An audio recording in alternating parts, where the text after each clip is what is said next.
here. Carl in Chicago, listening on WCPT. Hey, Carl, what's on your mind today? Yeah, hey, how you doing, Tom? Good. Yeah, it was a couple of years ago. I had seen the guy who ushered in Trickle-Down for Reagan, David Stockton, on C-SPAN. You know, while he's doing his thing on C-SPAN, he openly acknowledged that, well, hey, it did trickle down. He acknowledged that, well, the prosperity stayed with the top 10 to 1%. Trickle-down never worked. The problem that I have is that I don't understand how people just can't look at the evidence of what happens when you have all these tax cuts. They just don't seem to understand that, well, those, you know, when they say it's going to go down and everybody's going to be prosperous, that all you're doing is basically not taking into account of how greed is played out in all of this. You could do, I mean, like I heard what Trump was talking about yesterday. I'm like, okay, you're going to cut the corporate tax rate in half. Corporations been profitable. They got money that they're not bringing home because they don't want to pay taxes. But I'm going to cut the rate in half when they don't want to pay taxes now. It doesn't make any sense. And I don't know why average people can't understand. They don't get it, Carl, because the media doesn't talk about it. When was the last time you heard anybody in any news media point out that every time Republicans have cut taxes at the national level substantially, our GDP has gone down?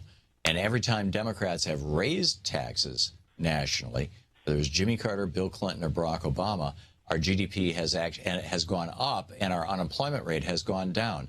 Unemployment went up under Reagan. It went up under Bush elder. It went up under Bush Jr. Unemployment went down under Carter. It went down under Clinton, and it went down under Obama. It's, you know, if anybody actually looks at the evidence, when Republicans are president, our national debt goes up faster than when Democrats are. The size of government grows faster than when Democrats are, and unemployment goes up rather than down. On the other hand, when Democrats are in office, unemployment goes down, the economy, it grows, the national debt goes down, and frankly, the stock market goes up. But you will not hear that mentioned in corporate media, Carl, because they're all about the horse race. They try to pretend as if the Democratic Party and the Republican Party are equally competent at running the American economy, and it's just a matter of picking which one you want. And it's a lie. I agree with that, but it's like, I mean, I remember when Clinton and the Democrats raised taxes, and everyone said it was going to destroy the economy. Yeah, Newt Gingrich stood on the floor of the House of Representatives and said within 6 months we will be in a depression. And we lost the House after that because we raised taxes. But he was right. The jobs grew. Not only that, the projected surpluses that were due to come, where we could have been paying down our debt, they were going to be real surpluses. And then when Bush came in, they said, well, we don't trust that in the future the Congress, i.e. Democrats, are going to use the money the right way, so we got to get rid of the surplus now. Right. We're going to use it for 2 wars. Yeah. And Medicare Part D. So, yeah, I kind of think that I've been trying to decide how to view conservatives when they do this. Now, I don't know if it's totally a conscious thing or if they just are in denial, like someone that's an addict that will, oh, you really, really believe in something, even though you know it really, really doesn't work. Yeah. I think it's too late for them to play innocent anymore. During the Reagan years, it's possible they could have said, Art Laffer sat down with Reagan over drinks, over dinner, and on a napkin he drew his Laffer curve. And out of that, an entire economic theory emerged, and Stephen Moore and a bunch of these guys got on board with it. And basically, it was cut taxes on rich people, and the wealth will trickle down to all of us. Marie Antoinette tried that. It didn't work so well for her. Reagan tried that. It didn't work so well for everybody else, frankly. And it has been completely discredited on a national level. And then back in 2012, Sam Brownback tried to double down on it in Kansas, and now we've seen 4 years of the Kansas experiment that has devastated Kansas.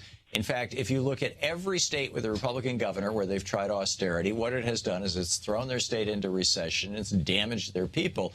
You look at every state with Republican management where they have actually raised taxes, raised minimum wage, and started building infrastructure, and wages have gone up, economic activity has gone up, the quality of life has gone up. It's an experiment that is done, Carl. It's cooked in. So these guys, the bottom line is, if a conservative is moving their mouths, moving their lips about economics, they're lying. Well, I think that they did raise taxes in Oklahoma, if I'm not mistaken. It was one of those states, if I'm not mistaken, it was Oklahoma. And they're doing okay. It's, I guess they've just done brainwashed people and think that with taxes is just so terrible. But anyway, thanks, Tom. Yeah, thanks a lot, Carl. Thanks for the call, and thanks for listening to WCPT. To watch more clips from our programs, hit the Watch More Videos button over here. And please be sure to hit the handy-dandy subscribe button so you'll always be up to date. Tag, you're it.